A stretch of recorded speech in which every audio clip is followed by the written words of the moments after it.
이 시간 다 자리에서 일어나셔서 하나님의 말씀을 함께 읽겠습니다. 오늘 우리에게 주시는 하나님의 말씀은 구약 성경 여호수아 10장 16절에서 28절의 말씀입니다. 구약 성경 여호수아 10장 16절에서 28절의 말씀입니다. 하나님의 말씀을 한 절씩 교독하여 읽겠습니다. 그 5 왕들이 도망하여 막게다의 굴에 숨었더니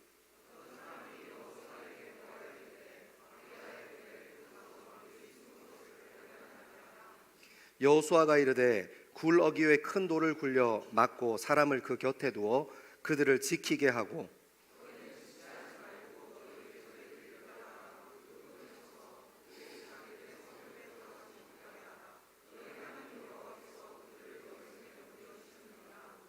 여호수아와 이스라엘 자손이 그들을 크게 살육하여 거의 멸하였고 그 남은 몇 사람은 견고한 성들로 들어간 고로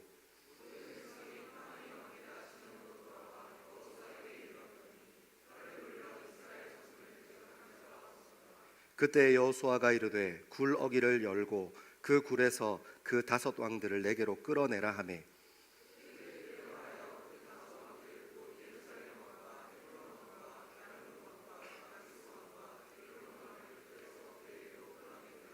그 왕들을 여호수아에게로 끌어내매 여호수아가 이스라엘 모든 사람을 부르고 자기와 함께 갔던 지휘관들에게 이르되 가까이 와서 이 왕들의 목을 발로 밟으라 하매 그들이 가까이 가서 그들의 목을 밟으매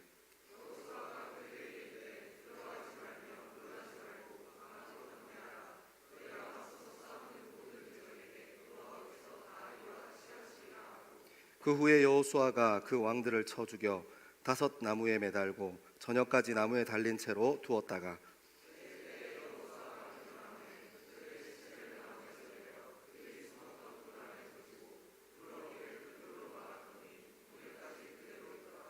그날에 여호수아가 막게다를 취하고 칼날로 그 성읍과 왕을 쳐서 그 성읍과 그 중에 있는 모든 사람을 진멸하여 바치고 한 사람도 남기지 아니하였으니 막게다 왕에게 행한 것이 여리고 왕에게 행한 것과 같았더라. 아멘. 이 말씀은 살아계신 하나님의 말씀입니다. 아멘. 여러분들에게 꼭 독려하고 시작하고 싶은 거 있어요. 겨울 리트릿 신청서 안 내신 분들은 빨리 작성해서 보내주시면 감사드리겠습니다. 가능하면 이왕 갈 거면 빨리 신청해 주세요. 왜냐하면 저희가 조를 짜서 운행하려고 이번 겨울 리트릿을 준비하고 있어요. 그래서 조를 편성하는 일에 신청서가 조금 이제 빨리 들어와야 그런 일들을 진행할 수 있어서 그 부분 좀 잘 정리될 수 있도록 신청서 꼭 빨리 작성해서 보내주시면 감사드리겠습니다. 보셨죠? 최고의 복지, 최고의 힐링, 따뜻한 물이 콸콸콸. 정말 그 멘트 너무 찰졌습니다. 여러분 진짜 물질 때문에 수련회 가는데 비싼 그 회비 때문에 문제면 저한테 찾아오세요. 제가 엄마한테 전화해 드립니다. 권사님 지금 큰일 났습니다. 아들이 딸이 돈이 없어서 수련을 못 간답니다. 제가 전화해 드리겠습니다. 그러니까 꼭 저거 하지 말고 꼭 오시면 감사드리겠습니다. 여러분 그거 알죠? 저희가 이렇게 살면 국가시설의 연구단지나 아니면 이 회사 소속의 연구단지에 보면 이렇게 연구에 대해서 얘기할 때 얼마 단위의 연구 이런 거 얘기하잖아요. 물론 전문 용어를 쓰면 그 연구소에서 연구하고 있는 전문 용어를 막 쓰면 일반 사람들이 그게 뭐 대단한 건지 모르니까 그냥 얼마 규모의 연구 이렇게 얘기하기도 하지만 실제로 여러분 그 돈의 크기가 그 연구의 크기지 않습니까? 저희 지금 막 적자나고 난리 났습니다. 그래서 여러분들의 이 겨울 리트릿을 위해서 청년부에서 재정을 정말 아끼지 않고 끌어서 붓고 있어요. 그래서 혹시 여기 앉아 계시는 청년이 아니고 어른분들이 계신다면 함께 동참하는 마음으로 같이 후원의 헌금에 동참해 주시면 감사드리겠습니다.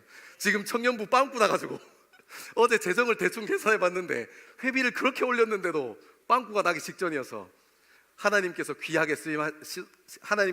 귀하게 쓰임 받을 줄 믿습니다. 아멘. 청년들 말고 여기 앉아 계신 어른분들 아멘 하신 분들은 다음 주 청년발전헌금 때 같이 이렇게 동참해 주시면 감사드리겠습니다. 여러분 오늘 말씀 조금 따라 읽어 내려가면서 우리 하나님이 주인이신 교회 3번째, 여러분 사람이 주인 노릇하는 거 말고 우리가 여기 있는 이 교회는 목회자가 주인 노릇하는 거 말고, 목소리 큰 사람이 주인 노릇하는 거 말고 진짜 하나님이 주인이신 공동체예요. 여러분 삶에도 이 건물 교회와 이 건물 교회를 넘어서 여러분의 삶에도 내 자존심이 주인되는 교회, 내 삶이 아니라, 내 감정이 주인 노릇하는 내 젊음이 아니라, 내 삶과 내 젊음에도 여전히 하나님이 주인 되시는 교회 되기를 소망합니다. 우리 말씀 좀 따라 읽어 내려가면서 함께 좀 살펴봅시다. 16절의 말씀 같이 한번 읽겠습니다. 16절입니다. 시작. 그 5 왕들이 도망하여 마케다의 굴에 숨었더니. 아멘. 여러분 앞에 내용은 잘 모르겠는데 오늘 말씀의 시작이 이렇게 시작해요. 5 왕들이 마케다라고 하는 굴 속에 갇혀 있는 상황으로 시작합니다. 그래서 우리가 주중에 큐티했던 말씀을 조금 따라 읽어가 볼 필요가 있어요. 그래서 한 장 앞으로 넘겨서 10장 1절부터 5절까지 말씀을 천천히 한번 읽어볼게요. 자, 10장 1절부터 5절입니다. 시작. 그때 여호수아가 아이를 빼앗아 진멸하되 여리고와 그 왕에게 행한 것 같이 아이와 그 왕에게 행한 것과 또 기브온 주민이 이스라엘과 하친하여 그 중에 있다함을 예루살렘 왕 아도니세덱이 듣고 크게 두려워하였으니 이는 기브온은 왕도와 같은 큰 성임이요 아이보다 크고 그 사람들은 다 강함이라. 예루살렘 왕 아도니세덱이 헤브론 왕 호함과 야르무드 왕 바람과 라기스 왕 야비아와 에글론 왕 드빌에게 보내어 이르되 내게로 올라와 나를 도우라. 우리가 기브온을 치자. 이는 기브온이 여호수아와 이스라엘 자손과 더불어 화친하였음이니라 하매 아모리 족속의 5 왕들 곧 예루살렘 왕과 헤브론 왕과 야르뭇 왕과 라기스 왕과 에글론 왕이 함께 모여 자기들의 모든 군대를 거느리고 올라와 기브온에 대진하고 싸우니라. 아멘. 여러분 1절 2절을 주목해서 보시면 이런 일이 있었어요. 9절에 나오는데 기브온 사람과 이스라엘 사람들이 화친을 맺습니다. 그러니까 동맹을 맺은 거예요. 동맹을 맺었더니 그 소식을 듣고 3절부터 5절까지 어떤 일이 진행되냐면 남쪽에 있는 남방의 그 가나안 땅에서 남쪽에 있었던 5개 나라가 연합합니다. 특히 중심에 예루살렘이라는 이 지역의 대장이었던 아도니세덱 왕이 그 주변에 있었던 4개의 나라, 그러니까 예루살렘을 포함해서 5개의 나라가 남부 연합 전선을 펼치는 겁니다. 그랬더니 전혀 이 약속의 땅 정복 전쟁의 새로운 국면이, 완전 새로운 상황이 벌어지는 거예요.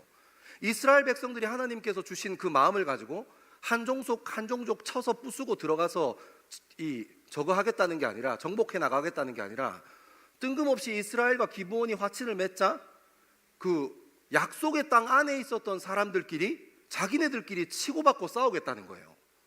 완전히 새로운 국면으로 들어갑니다. 그러니까 사실 이스라엘 백성 입장에서는, 그리고 여호수아 지휘관이었던 여호수아 입장에서는 전혀 손해나거나 불편할 것이 없는 싸움이에요. 근데 여러분 이 기브온과의 동맹을 한번 열어서 다시 한번 살펴볼 필요가 있는데, 이게 사실 기브온이 이스라엘과 화친을 맺는 장면을 다시 열어보면 이 대국민 사기극이거든요. 완전 사기 외교를 진행한 겁니다. 그 부분을 한번 이렇게 좀 열어서 살펴볼 건데, 우리 9장 14절에서 18절까지 말씀입니다. 9장 14절에서 18절까지 시작. 무리가 그들의 양식을 취하고는 어떻게 할지를 여호와께 묻지 아니하고 여호수아가 곧 그들과 화친하여 그들을 살리리라는 조약을 맺고 회중 족장들이 그들에게 맹세하였더라. 그들과 조약을 맺은 후 사흘이 지나서야 그들이 이웃에서 자기들 중에 거주하는 자들이라 함을 들으니라. 이스라엘 자손이 행군하여 셋째 날에 그들의 여러 성읍들에 이르렀더니 그들의 성읍들은 기브온과 그비라와 부에롯과 기앗 여아림이라. 그러나 회중 족장들이 이스라엘의 하나님 여호와로 그들에게 맹세했기 때문에 이스라엘 자손이 그들을 치지 못한지라. 그러므로 회중이 다 족장들을 원망하니. 아멘. 여러분 이 14절에서 18절을 열어보면 이 조약이 가지고 있는 굉장히 독특한 것과 이 주변 나라의 정세를 조금 알 수 있어요. 첫 번째는 14절을 보면 무리가 그들에게 양식을 취하고는 어떻게 할지 여호와께 묻지 않았다. 무슨 말이에요? 그러니까 여호수아가, 이스라엘의 지휘관이, 외교를 담당했던 사람이 하나님께 묻지 않고 본인의 의로, 본인의 의사로 사인한 겁니다. 또 지나가면 15절에는 여호수아가 곧 그들과 화친하여 그들에게 살리라는 조약을 맺고 회중 족장들이 그들에게 맹세하였더라. 요거는 어떻게 이어지냐면 쭉 따라 18절에 내려와 보세요. 그러나 회중 족장들이 이스라엘의 하나님 여호와로 그들에게 맹세하였기 때문에 이스라엘 자손들이 그들을 치지 못한지라. 그러므로 회중이 다 족장들을 원망하니. 여러분, 이 조약이, 이 외교가 어땠다는 거예요? 여론이 좋지 않은 외교였다는 거예요. 왜요? 왜 여론이 좋지 않았냐면, 다시 올라가서 16절에 보면 그들과 조약을 맺은 후 사흘이 지났어요. 그러니까 이스라엘 사람들, 이 정찰 대원들이, 이 이스라엘 군대 안에 정찰 대원들이 그 지역, 이제 앞으로 전쟁하고 나아가야 할 지역들을 쭉 순찰하고 정찰하는 가운데 어떤 땅을 발견했는데 4일 만에 어떤 땅을 발견했냐면 17절에 보면 기브온과 그비라와 브에롯과 기앗 여아림이라. 여러분, 이 4일 만에 아주 먼 곳에서 왔다고 얘기했던 그 기브온 사람들이 그지 행세를 하고 왔더니 기브온 사람들이 불과 걸어서 정찰대의 이 속도로 사흘 만에 당도할 수 있는 그런 땅에 기브온 성이 있었다는 거예요. 그러니까 무슨 말이에요? 이 남방 지역 길갈에서 진을 치고 나서 여리고성 아이성 전투를 하면서 이 가나안 땅의 중간을 쭉 뚫고, 사실 11장 뒤에 가보면 그 핫소랑 야빈으로 이렇게 시작하는 것부터 북부 연합 전선과 같이 또 전쟁하는 신이 나와요. 11장부터. 그러니까 지금 9장에는 어떤 거예요? 길갈과 여리고성과 아이성을 점령하고 나서 약속의 땅의 중앙을, 허리 부분을 끊어버린 거예요. 그리고 밑으로 내려오는 길에 입구에 뭐가 있다? 기브온 땅이 있는 거예요. 지금 전쟁이 끝나고 나서 사흘거리에 기브온 땅이 남쪽 진영으로 들어가는 입구 역할, 실제로 굉장히 큰 성이었다 하고 기록하는데 그 기브온 땅을 발견한 거예요. 완전 사기당한 거죠. 여론이 좋지 않습니다. 이런 화친을 맺은 거예요. 그리고 나서 우리가 오늘 읽진 않았지만 우리가 읽었던 10장의 1절에서 5절까지 내용을 보면 어때요? 남부에 있었던 5개의 나라들이 동맹을 맺고 기브온과 전투를 하려고 덤벼드는 겁니다.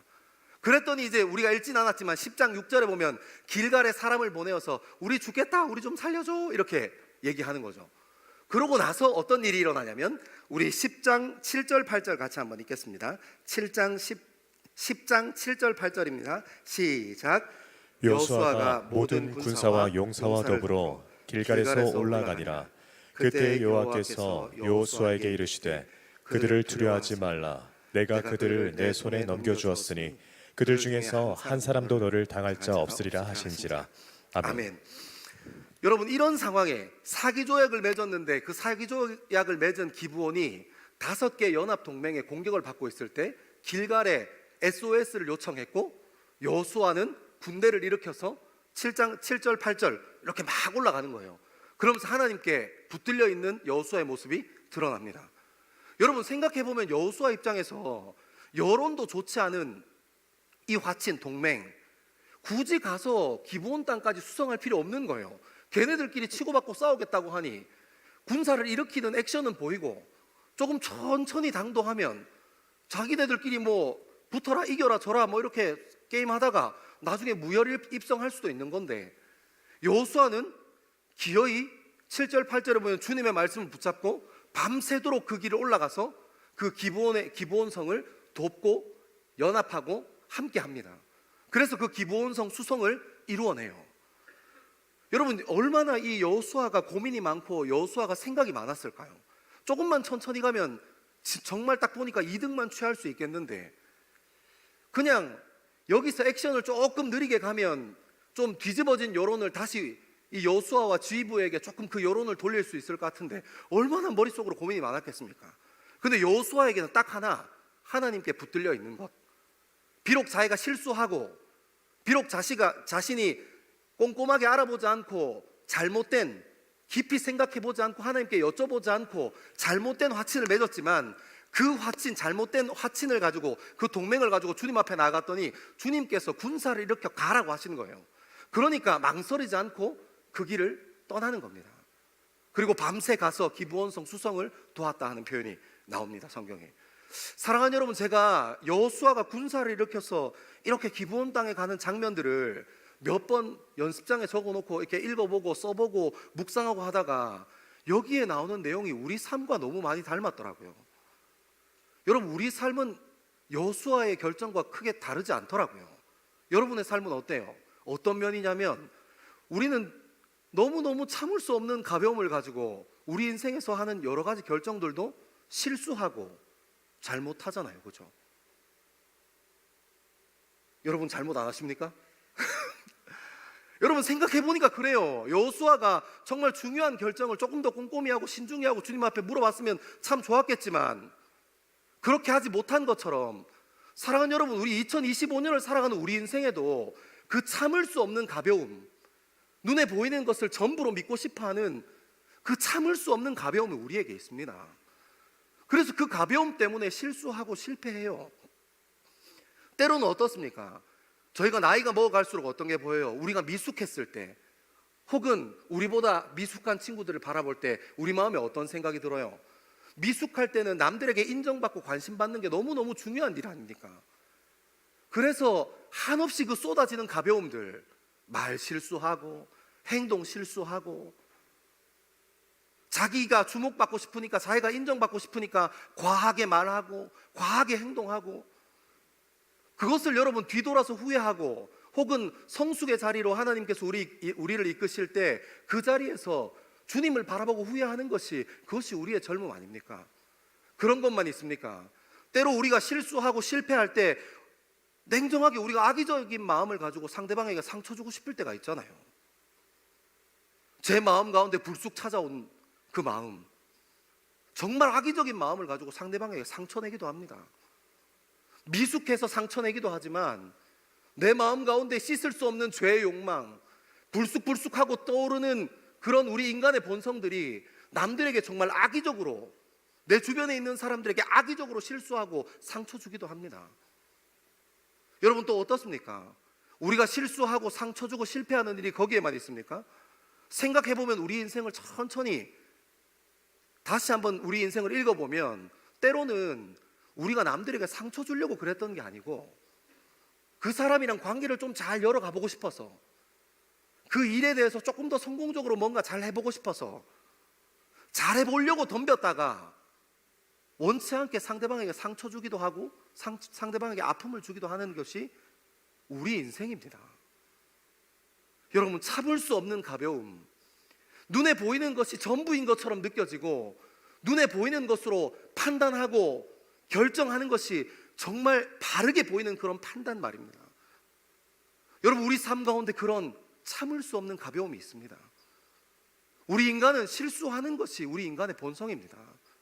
잘해보려고 하다가도 실수하고, 때로는 악의적으로 실수하고, 때로는 미숙해서 상처 주고 실수하는 것이, 그것이 우리 인생 아닙니까? 그런데 여러분, 하나님은 어떤 분이시라는 거예요? 수습하시고 품는 분이라는 거예요. 여러분, 오늘 말씀은 굉장히 간단합니다.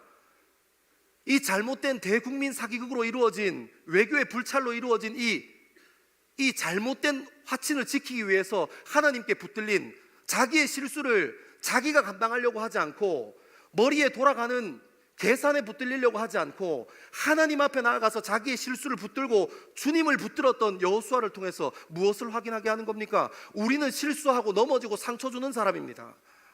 하지만 하나님은 용서하고 품어주시는 분이십니다. 여러분, 그것을 원하는 것이 하나님 아니시겠습니까? 그래서 우리에게 예수가 필요하고, 우리가 오늘도 주님 앞에서 고백할 수 있는 것은 예수 그리스도가 우리 젊음의 유일한 소망이십니다 하고 고백할 수 있는 것 아니겠습니까? 여러분, 이것이 너무너무 중요한 겁니다. 근데 문제는 뭡니까? 여호수아처럼 실수할 수 있습니다. 잘하려고 하다가도 상처 줄 수 있습니다. 넘어질 수 있습니다. 그러면 그 실수를 가지고 주님 앞에 나가야 되는데, 여러분, 회개의 자리로 나가야 되는데 우리는 어떻게 하고 싶습니까? 그 실수를 받아들이려고 싶지 않습니다. 내가 틀렸지 않다고, 내가 옳다고 얘기하고 싶은 것이 우리의 모습 아닙니까? 우리가 얼마나 많이 후회합니까? 감정대로 막 해댔던 내 입술을 통해서 뿜어져 나왔던 이야기들 때문에, 내 자존심 때문에, 알량한 내 자존심과 내 감정이 막 북받쳐서 행동했던 그 행동들 때문에 시간 조금 지나고 나서 감정이 가라앉으면 얼마나 많이 후회하는 게 우리의 모습입니까? 왜 그런 겁니까? 우리가 실수할 수 있는 존재인데 그 실수를 했다면 그 실수를 가지고 주님 앞에 나가야 하는데 나가지 않습니다. 하나님이 품으시고 용서하시는 분이시고 하나님께서는 그 여호수아의 치명적인 실수를 통해서 이스라엘이 약속의 땅을 점령할 수 있는 구원의 통로로 그 실수를 사용하시는데 우리는 우리의 실수를 주님 앞에 가지고 잘 나아가지 않습니다.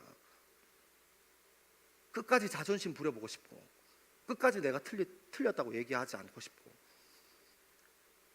여러분은 아직 경험하지 못하셨겠지만 결혼해보면 부부가 싸우는 일은 다 이것 때문입니다. 자기가 잘못했으면 잘못했어 미안해 한마디 하면 됩니다. 맞아요 아니에요? 지금 주위에서 끄떡끄떡해 감사합니다.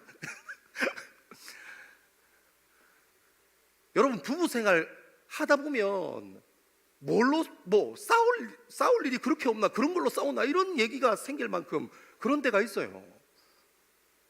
근데 왜 싸우는 이유가 뭡니까? 내가 잘못했으면 잘못했다고 얘기하면 돼요. 미안하다고 얘기하면 됩니다. 근데 거기에 꼭 자존심이 붙어요. 거기에 감정이 붙습니다. 그래서 내가 잘못하면 안 되는 사람이 되어 있으니까 싸우는 거예요.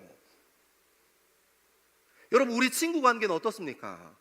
가까이 지내는 친구 관계, 우리 삶에 굉장히 중요해 보이는 관계 안에는 어떻습니까? 똑같습니다. 저 친구는 절대 자기가 잘못된 거 인정 안 해. 우리가 이미 알아요. 사랑하는 여러분, 사람은 실수할 수 있습니다. 실패할 수 있습니다. 잘하려고 하다가도 남에게 상처 줄 수 있습니다. 넘어질 수 있습니다. 근데 중요한 것은 뭐냐면 실수는 할 수 있지만 그 실수가 누구에게 끝까지 붙들려 있느냐가 중요한 겁니다. 여러분 오늘 본문에 나오는 여호수아는 그 실수를 가지고 주님 앞에 나갔습니다. 그랬더니 주님께서 그 실수를 품으시고 그 상처를 품으시고 그 어려움을 품으시고 이스라엘 백성들을 약속의 땅 정복 전쟁을 이루어가는 일에 아주 중요한 도구로 사용하시는 겁니다. 하나님께서는 그 실수를 통해서 본인이 구원을 이루어 가시는 일에 아무런 문제 없어 하고 여호수아에게 답해 주십니다. 사랑하는 여러분, 전 여러분의 실수와 여러분의 어려움, 누군가에게 상처 줬던 그 실수들이 저는 주님 앞에 붙들리게 되기를 소망합니다. 자존심에 붙들리지 말고 감정에 붙들리지 말고 정말 하나님 앞에 내 실수도 하나님 앞에 붙들리는 저와 여러분 되기를 소망합니다. 여러분 그럼 하나님께서 반드시 우리 인생을 구원하시는 일에 여러분의 실수도 능히 사용하실 줄 믿습니다. 아멘.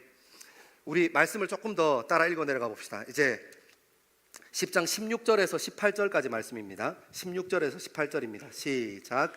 그 다섯 왕들이 도망하여 막게다의 굴에 숨었더니 어떤 사람이 여호수아에게 구하여 이르되 막게다의 굴에 그 다섯 왕들이 숨은 것을 발견하였나이다 하니 여호수아가 이르되 굴 어귀에 큰 돌을 굴려 막고 사람을 그 곁에 두어 그들을 지키게 하고. 아멘. 여러분 이 16절에서 18절의 말씀을 보면 이 남방 연합 동맹이 기브온 성을 공성하는 일에 실패하지 않을 거라는 확신을 가지고 있는 것 같아요. 여러분 왜 그렇게 판단할 수 있냐면 오늘 16절에 보면 다섯 왕이 막게다 굴이라는 그 굴이 엄청 뭐 컸는지 작았는지는 잘 모르겠지만 한 굴 속에 들어가 있습니다. 여러분 그거 알죠? 우리나라도 대통령이랑 국무총리랑 같은 배 안 타요. 저희 나라도 대통령이랑 국무총리랑 같은 비행기 타고 이동하지 않습니다. 만약에 테러를 당한다거나 그 비행기나 배에 문제가 생겼을 때 국가 시스템 전체가 마비될 수 있는 위험성이 있어서 대통령과 국무총리는 한 배나 한 비행기를 타고 이동하지 않습니다. 전쟁할 때도 마찬가지입니다. 지휘부는 전쟁에 패한다고 하더라도 뿔뿔이 흩어집니다. 그래서 한 사람이라도 지휘관이 한 사람이라도 살아남아야 그 전쟁의 상황을 정확하게 본대에 전달하거나 아니면 지휘관이 한 사람이라도 똑바로 살아남아야 훗날을 도모할 수 있는 그런 상황이 되지 않겠습니까? 근데 여러분 오늘 뭐라고 얘기하는 거예요? 남부 연합동맹 이 나라 다섯 나라가 그 왕들이 막게다 굴 안에 처량하게 그 다섯 왕들이 있다는 겁니다. 여러분 이건 전쟁만 실패한 것이 아닙니다. 전술에도 완전히 실패한 겁니다. 완전한 패배가 일어난 겁니다. 근데 거기에 보면 이제 어떤 일이 일어나냐면 여기서 여호수아가 그들에게 이르되 굴어기에 큰 돌을 굴려서 막아라 하고 5왕이 들어있는 막게다 굴의 입구를 돌을 돌돌돌돌 굴려서 막고 사람 몇 명한테 지키게 했겠죠. 그리고 나서 그 다음에 어떤 일들이 일어나는지 한번 봅시다. 19절에서 21절입니다 19절에서 21절 시작. 너희는 지체하지 말고 너희 대적의 뒤를 따라가 그 후군을 쳐서 그들이 자기들의 성읍에 들어가지 못하게 하라. 너희 하나님 여호와께서 그들을 너희 손에 넘겨주셨느니라 하고 여호수아와 이스라엘 자손이 그들을 크게 사륙하여 거의 멸하였고 그 남은 몇 사람은 견고한 성들로 들어간 고로 모든 백성이 평안히 막게다 진영으로 돌아와 여호수아에게 이르렀더니 혀를 놀려 이스라엘 자손을 대적하는 자가 없었더라. 아멘.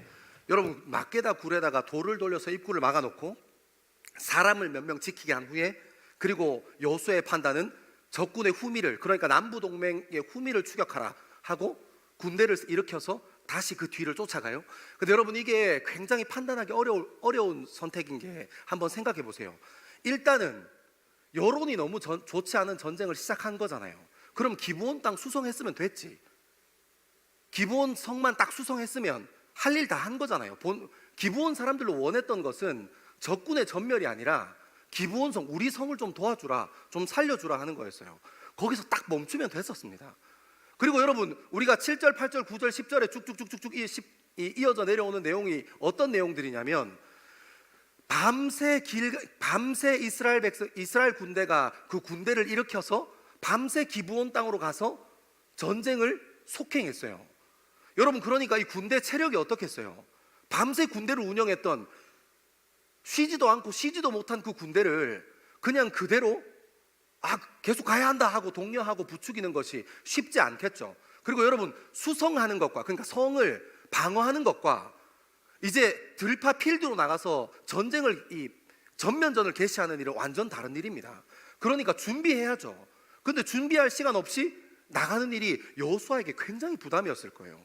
혹시라도 아이성을 공략했을 때처럼 습격조나 기습조가 밑에서 대기하고 있다가 그 지쳐서 밤새 전쟁하고 나서 지금 제정신 아니고 준비도 제대로 되지 않은 이 이스라엘 군대에게 대기하고 있던 습격조라도 올라온다면 이거 진짜 굉장히 큰 문제에 당면하게 되는 겁니다.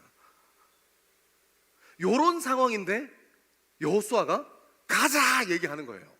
그 이유도 7절 8절에 있습니다. 우리 다시 한번 읽습니다. 7절 8절입니다. 시작. 여호수아가 모든 군사와 용사와 더불어 길갈에서 올라가니라. 그때 여호와께서 여호수아에게 이르시되 그들을 두려워하지 말라. 내가 그들을 내 손에 넘겨주었으니 그들 중에서 한 사람도 너를 당할 자 없으리라 하신지라. 아멘. 여러분 여호수아는 이 말씀이 우선순위 1번인 거예요. 이해하세요? 여호수아가 생각해야 될 게 너무너무 많았습니다. 여론이 안 좋아. 기브온성 수성하면 됐지. 기브온도 원한 게 그거잖아. 그럼 여기서 끝내자. 할 수도 있고. 여러분 최고의 전리품 중에 최고의 전리품은 왕 아닙니까? 막게다굴에 지금 5명 딱 세트로 종합 선물 세트로 딱 가지고 있잖아요. 얘네들 달랑 들어서 그 흠이 안 치고 들고 가도 괜찮습니다. 밤새도록 힘들게 와서 싸우고 승리한 군사에게 좀 잠도 재우고 만약에 전쟁을 할 것 같으면 좀 준비라도 해야 될 건데 그냥 계속 이 기세를 몰아서 가자 하고 판단하는 것이 여호수아에게 쉬운 문제가 아니었을 겁니다. 이것도 생각해야 되고 저것도 생각해야 되고 이것도 중요한 것이고 저것도 중요한 것이라고 여호수아가 생각했겠지만 여호수아는 망설이지 않고 막게다 굴의 문을 닫아놓고 도망가고 있는 남방동맹연합의 군사들을 세워서 몰아가고 전쟁을 시도합니다. 그래서 뒷사람들 다 잡아내는 거예요. 이유가 뭐였습니까? 7절 8절에 이 전쟁은 하나님께 붙들린 전쟁이라는 거예요.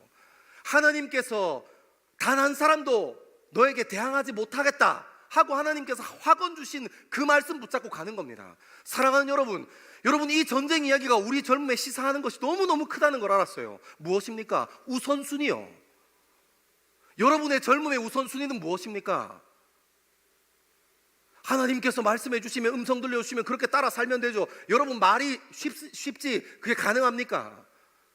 하나님께서 우리 삶을 선택과 또 다른 선택 사이에 두실 때 너무너무 자명하고 명확한 선택과 이렇게 선택하면 완전 망하는 선택이야 이렇게 나눠주십니까? 여러분, 이 남자 저 남자 사이에서 고민하고 있을 때, 이 자매 저 자매 사이에서 고민하고 있을 때, 우리 진로를 앞에 두고 고민하고 있을 때, 여러분, 이 고민들이 굉장히 애매하고 난감합니다. 이걸 붙잡으려니 이 생각이 나고, 저걸 붙잡으려니 이 생각이 나고, 이걸 한번 어떻게 해보려고 하니 이것을 놓칠 수가 없고, 여러분, 그래서 항상 우리 인생이 힘들고 어려운 것 아닙니까? 이 우선순위의 문제가 정리되지 않았기 때문에 우리의 젊음이 혼란스럽고 어려운 것 아닙니까? 여러분, 우선순위를 정리하는 거 너무너무 중요한 일입니다. 어른들이 이렇게 얘기해요. 젊은 사람들은 어른들의 지혜를 배워야 해. 그 어른들의 지혜가 무엇이겠습니까? 우선순위입니다. 어른들이 이렇게 해요. 내가 살아보니까 그거 아니더라. 우선순위가 어른들은 명확하세요. 미숙하고 젊음의 시절에는 아직 도달해보지 못한 지혜, 우선순위요.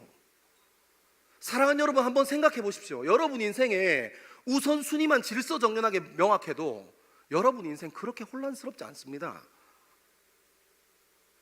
중요한 것은 우리 인생에 우선순위가 무너져 있기 때문에 우리 인생이 혼란스럽고 어려운 것입니다. 여러분, 여호수아가 군대를 마저 일으켜서 남부 연합 동맹의 후미를 따라가는 선택을 할 때까지 얼마나 많은 조건 변수들이 있었겠습니까? 여러분, 우리 인생에도 똑같은 변수들이 여전히 많이 있습니다. 하지만 여호수아는 하나님께서 대적할 자가 없게 할 거야 하는 그 말씀 하나 붙잡고 후미를 치기로 결단합니다. 사랑하는 여러분, 우리 그리스도인 아닙니까? 하나님께서 우리를 교회로 부르신 교회들 아닙니까? 우리 젊음에 이것저것 고민해야 될 거 많을 때 저는 저와 여러분이 하나님의 말씀을 선택하는 저와 여러분 되기를 소망합니다. 여러분, 우선순위의 게임이 인생의 게임의 가장 중요한 시기고 가장 중요한 로직입니다. 우리의 젊음의 여러 가지 질문 앞에서 하나님을 선택하고 내가 그 부르심의 자리로 나아가는 그런 저와 여러분 되기를 소망합니다. 여러분, 이 우선순위의 문제 치열하게 싸워야 합니다. 제가 말하기는 쉽게 우선순위를 잘 정하면 인생에 그 누가 모릅니까? 시험 앞두고 시험 쳐야 하는 거 누가 모릅니까? 근데 우리는 또 유튜브를 보고 있습니다. 참 절망스러운 상황 아닙니까? 내일이 시험인데 잠깐만 머리 식혀야지, 한 단락 탁 끝내고 잠깐만 머리 식혀야지 하고 배그 한판 하다가 밤새고 이제 어떡하냐 하다 시험 치러 안 가고 막 점수는 아사리판 나고 막 교수님한테 좀 살려주시면 안 됩니까? 졸업해야 되는데 뭐 이런 거 앉아있고.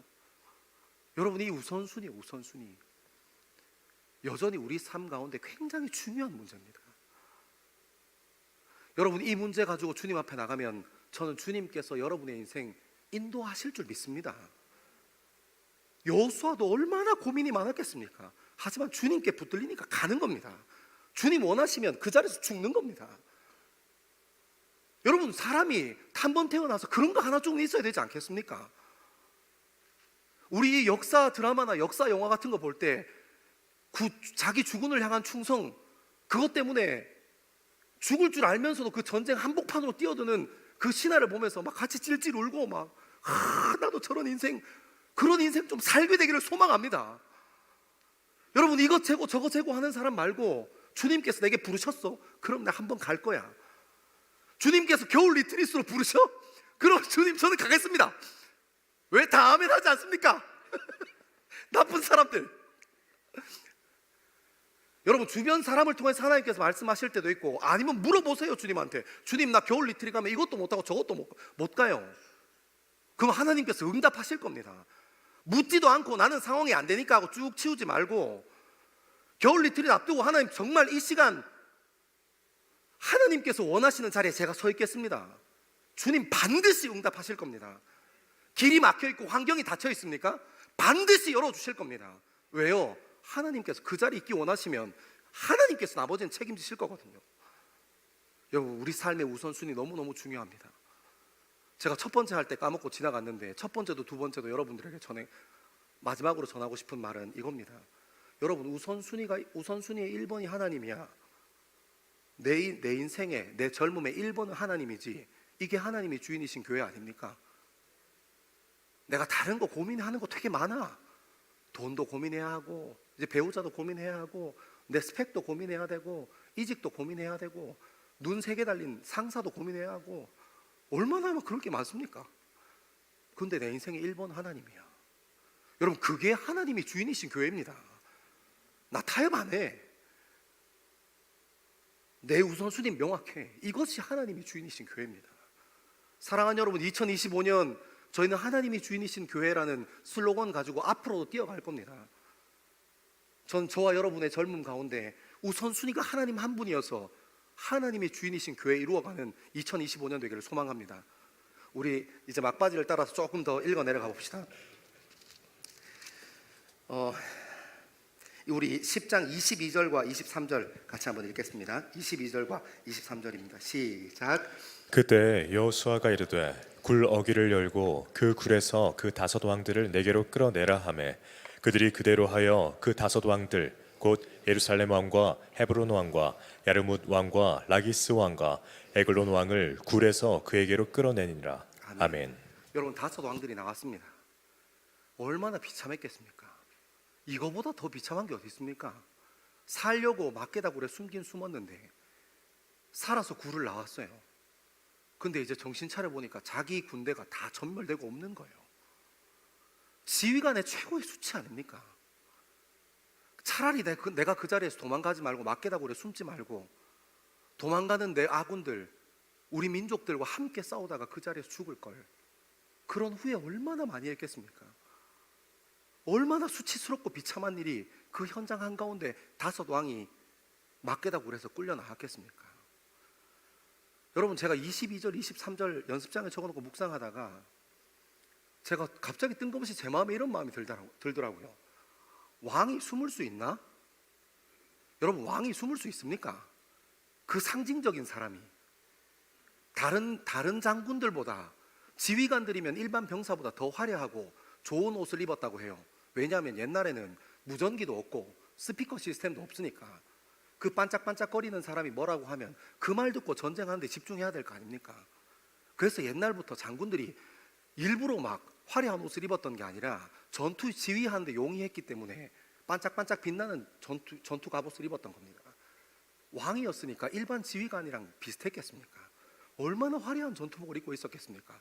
모든 사람들이 왕 한마디 하면 그 말에 주목할 수 있도록 저 사람은 저 옷 입고 있는 사람은 왕이지 하고 주목할 수 있도록 얼마나 반짝반짝 빛과 번쩍한 옷을 입고 있었겠습니까? 그런 사람이 그 수치당하는 그 상징적인 사람이 어디 숨습니까? 여러분, 우리 인생은 다릅니까? 여러분 인생에, 우리 인생에 문제가 계속 일어나요. 크고 작은 문제들이 일어나요. 여러분, 그 문제를 피할 수 있습니까? 직장에서 일어나는 문제, 관계에서 일어나는 문제, 부모님 사이에서 일어나는 갈등, 내 이상과 현실사에서 경험하는 갈등, 어려움들이 우리 인생에 계속, 우리 젊음에 계속 있어요. 그게 피해 집니까? 중고등학교 때, 어릴 때 어린아이들은 그냥 잠수 타고 모른 채 하고, 여러분, 그런다고 문제가 해결됩니까? 안 돼요. 안 돼요. 왕이라는 이 상징적인 캐릭터는 어디 숨을 데가 없는 사람입니다. 피할 수 없는 사람입니다. 사랑하는 여러분, 우리 인생도 우리 삶에 주어지는 수많은 문제들에서 피할 수 있는 존재 아닙니다. 잠깐 숨어 있을 수 있는 것 같은 때가 있어 보이지만 숨을 수 있는 존재는 아무도 없습니다. 우리 인생에 주어진 문제는 우리가 직접 부딪히면서 한 걸음 한 걸음 이겨나가야 합니다. 그럼 여러분, 피할 때 피해야 할 거 아닙니까? 왜 어리석게 그 화려한 전투 갑옷을 입고 막게다 굴에 숨습니까? 이 5 왕들은 피할 곳을 잘못 정한 겁니다. 사랑하는 여러분, 저와 여러분의 젊음에도 피해야 할 상황, 숨어야 할 상황에 저는 예수 그리스도에게 붙들리는 저와 여러분 되기를 소망합니다. 막게다 굴 같은 데 숨지 말고요. 사람들 눈에 보기에 이거 좋아 보여, 이 사람 이 문제를 해결해 줄 수 있을 것 같아, 이 사람 되게 유력한 사람이래 하고 그 사람 옆에 붙지 말고요. 막게다 굴로 들어가지 말고, 피해야 하고 숨어야 할 문제가 있다면 주님께 피하고 숨는 저와 여러분 되기를 소망합니다. 우리 마지막으로 24절에서 27절까지 말씀 한번 읽겠습니다. 24절에서 27절입니다. 시작. 그 왕들을 여호수아에게로 끌어내매 여호수아가 이스라엘 모든 사람을 부르고 자기와 함께 갔던 지휘관들에게 이르되 가까이 와서 이 왕들의 목을 발로 밟으라 하매 그들이 가까이 가서 그들의 목을 밟으매 여호수아가 그들에게 이르되 두려워하지 말며 놀라지 말고 강하고 담대하라. 너희가 맞서서 싸우는 모든 대적에게 여호와께서 다 이와 같이 하시리라 하고 그 후에 여호수아가 그 왕들을 쳐 죽여 5 나무에 매달고 저녁까지 나무에 달린 채로 두었다가 해질 때에 여호수아가 명령하매 그들의 시체를 나무에서 내려 그들이 숨었던 굴 안에 던지고 굴 어귀를 큰 돌로 막았더니 오늘까지 그대로 있더라. 아멘. 여러분, 5 왕들이 끌려 나왔습니다. 그리고 이스라엘 백성들 앞에 이스라엘의 지휘관들에게 그 목을 들이밀고 있습니다. 그리고 여호수아는 그 목을 밟으라. 여러분, 사실 생각해보면 이것은 특별한 퍼포먼스는 아닙니다. 그 고대 근동 지역에 있었던 전투가 끝나고 나서 적장에 목을 밟는 것, 목을 베는 것, 손발을 자르는 것, 이런 일들은 사실 고대 근동 지방 전투에 전후 처리하는 과정 중에 흔히 있었던 일이긴 합니다. 여호수아는 그 왕들을 눕혀놓고 이스라엘의 지휘관들을 불러 그 목을 발로 밟으라 얘기합니다. 여러분, 근데 이 행위는, 여호수아가 했던 행위는 제가 가만히 연습장에 쭉 적어놓고 몇 번 읽고 정리하고 몇 번 읽고 정리하고 이렇게 혼자 고민하고 기도하는 시간 보내다가 제가 전혀 다른 의미가 있다는 것을 알게 됐습니다. 그게 여러분 뭐냐면 왕들의 결국입니다. 여러분, 한번 생각해 보십시오. 그 왕들이, 5 왕들이 정권을 잡고 왕이 되기 위해서 얼마나 많은 사람이 피를 흘렸겠습니까? 그 5 왕이 정권을 잡고 왕으로서 군림하기 위해서 얼마나 많은 사람의 헌신과 수고가 필요했겠습니까? 왕이라는 직함을 달고 나서 그들이 누렸던 것이 얼마나 크고 대단한 것들이었겠습니까? 근데 여러분, 지금 그 5 왕들의 포지션을 보십시오. 여호수아가 지휘관들을 불러내서 그 목을 밟으라. 여러분, 우리가 이 세상의 가치를 따라 살아가는 사람들의 결국을 하나님의 말씀은 우리에게 보여주시는 겁니다. 눈에 보이는 가치, 눈에 보이는 세상의 것을 쫓아 살았던 수많은 희생도 감내하고 수많은 헌신도 감내하고 그 자리에 서 있었던 그 왕들의 결국을 우리에게 보여주는 겁니다.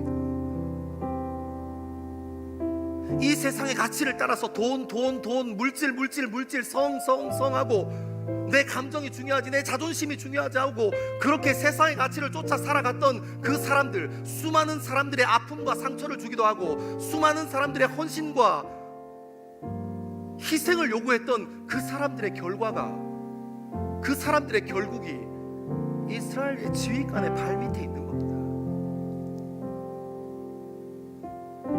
여러분, 하나님께서는 피하지 않고 우리에게 보여주십니다.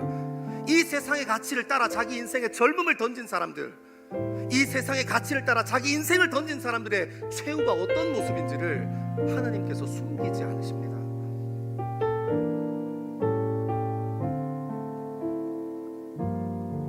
그리고 그 지휘관들 앞에서 세상의 눈에 보이는 그 가치를 쫓아 살아왔던 그 왕들의 목을 밟은 지휘관들 앞에서 여호수아가 이렇게 얘기합니다. 담대해라, 두려워하지 마라. 눈에 보이는 이 세상의 가치보다 눈에 보이지 않는 여호와 하나님이 더 크신 분이다.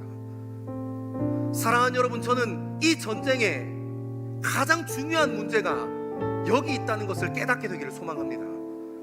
눈에 보이는 것이 아무리 크고 웅장해 보여도 우리가 신앙하고 우리가 믿는 그 하나님은 그 눈에 보이는 것보다 훨씬 더 크신 분이라는 것을 믿고 신뢰하기를 소망합니다. 여러분, 이 싸움 아니겠습니까? 가나안 땅 정복 전쟁은 다른 물리적인 싸움이 아니라 누가 더 좋은 병거를 가지고 좋은 전투 기술을 가지고 전투할 수 있느냐의 그런 내용이 아니라 무엇을 쫓아가고 있느냐가 이 남부 연합 전선과 싸움을 하고 있는 이 전쟁의 핵심 메시지였습니다. 여러분, 무엇을 따라가고 있습니까? 여러분, 무엇을 소망하면서 걸어가고 있습니까? 사랑하는 여러분, 저는 하나님께 여러분들이 붙들리게 되길 소망합니다. 눈에 보이는 것, 이 세상의 가치를 따라 살았던 그 사람들의 결국 앞에서 우리는 이 세상 사람들이 쫓아 사는 눈에 보이는 것 쫓아가지 않고 주님 신뢰하고 주님 따라갑니다. 주님, 그것이 우리 젊음의 소망입니다 하고 고백하는 저와 여러분 되기를 소망합니다. 우리 시간 다 자리에서 일어나셔서 주님 앞에 우리의 마음을 깊이 드리기 시작합시다.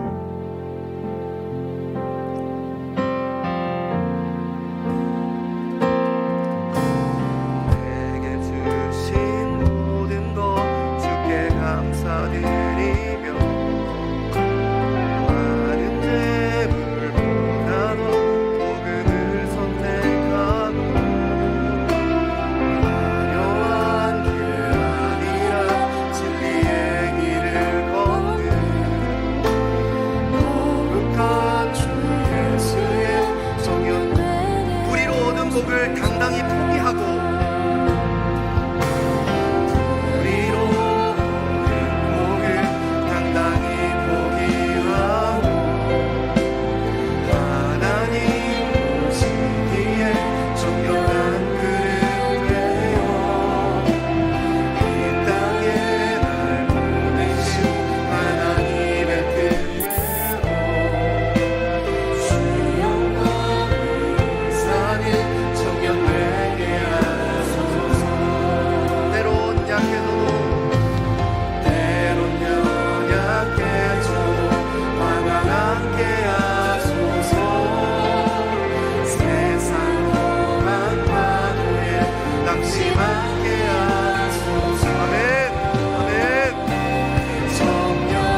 세월 지날 때 날 지으신 주님 뜻대로 하나님 예배하는 삶, 복음을 전하는 삶, 그렇게 살길 기도합니다. 사랑하는 여러분, 이 시간 한번 결단하며 주님 앞에 기도하기 원합니다. 하나님께서 주인 되신 교회, 하나님께서 주인 되신 우리 젊음을 위하여 하나님께서 우리 삶의 우선순위 제1번으로 좌정하여 주셔달라고, 하나님 우리 삶에 주님보다 더 커 보이는 것 없게 해달라고. 하나님, 이 세상의 가치를 따라 사는 사람들은 결코 누릴 수 없는 예수 그리스도 안에 있는 평안과 기쁨을 마음껏 누리는 우리 젊음 될 수 있게 해달라고. 우리 시간 주의 이름 3번 크게 함께 외치며 주님 앞에 기도하며 나아갑니다. 주여, 주여, 주여. 아버지 하나님, 아버지 하나님, 우리의 삶을 붙잡아주시고 하나님 우리의 삶의 우선순위가 하나님 아버지 한 곳에 주에게 주님 도와주옵소서. 하나님 우리의 젊음에 이런 일을 지나며 주님 앞에 나아가며 주님 앞에 설 때에 우리가 주님 바라보고 주님 앞에 설 수 있게 주님 도와주옵소서. 아버지 하나님, 아버지 하나님, 우리의 실수도 주님께 내어 맡깁니다. 하나님 우리의 잘못도 주님께 내어 맡깁니다. 하나님이 여호수아의 실수를 구원의 도구로 사용하셨다고 같이 하나님 우리의 실수와 우리의 마음과 우리의 죄를 주님 앞에 온전히 내어 맡깁니다. 하나님, 하나님께로 우리가 잘해보려고 하나님 실수하고 죄짓 거듭을 때도 있는데 아버지 하나님, 아버지 하나님, 우리의 삶을 붙잡아주옵소서. 하나님, 하나님 우리의 실수를 주님께 묻히게 되길 소망합니다. 하나님 우리의 젊음의 우선순위가 주님 바라보며 될 수 있게 아버지 하나님, 아버지 하나님, 우리가 주님 바라보며 주님 앞에 서는 사람 될 수 있게 주님 도와주옵소서. 아버지 하나님, 아버지 하나님, 우리의 인생이 예수 그리스도에게 붙들릴 수 있게 주님 도와주옵소서. 하나님, 하나님 우리의 실수와 우리가 아무런 남에게 주와 우리가 앞으로 주님께 붙들리게 되길 소망하오니 하나님 우리는 실수하고 모든 사람이지만 하나님 우리는 참을 수 없는 가벼운 삶 가운데 있는 사람이지만 주님 바라보고 주님 앞에 설 수 있게 주님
갈급한 마음 가지고 주님 앞에 한 번 더 나아가기를 소망합니다. 특별히 이 시간 우리의 마음을 주님 앞에 쏟아놓을 때 하나님, 우리는 실수하는 사람이고 상처 주는 사람이고 실패하는 사람이지만 우리 하나님께서는 용서하는 사람이시고 품어주시는 분이심을 믿고 신뢰합니다. 하나님, 우리 우리의 실수도 주님께 내어 맡깁니다. 우리의 죄된 본성도 주님 앞에 내어 맡깁니다. 우리가 주님 앞에 부르짖어 기도할 때 주님 죄 안 짓겠습니다 하고 고백하면 그 믿음대로 살 수 있으면 너무너무 좋은 일이지만 우리의 본능 따라서 또 넘어지고 또 낭망할 때가 있습니다. 그래서 주님 이 시간 우리에게 필요한 것은 우리의 실수도 주님께서 붙들어 주셔야 합니다. 하나님, 우리가 잘해보려고 실수하기도 하고 때로는 뭔가 근사하게 해보고 싶어서 넘어지기도 하는데 하나님, 그것까지도 주님께서 붙들어 주시기를 소망합니다. 하나님, 자존심과 내 감정 가지고 그것을 컨트롤하려 하지 않고 주님께 내 삶을 온전히 내어 맡기고 주님 앞에 나아갑니다. 주님, 우리의 삶을 받아주시고 주님, 우리의 실수도 하나님께 붙들림 받을 때 구원의 통로로 주님 사용하여 주옵소서. 우리 그런 마음 가지고 깊은 기도의 자리를 사모하며 한번 잠잠히 기도하며 나아가겠습니다. 함께 기도하겠습니다.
사랑하는 하나님, 실수하지 않겠다, 죄 짓지 않겠다 고백할 수 있으면 참 근사한 고백이고 좋지만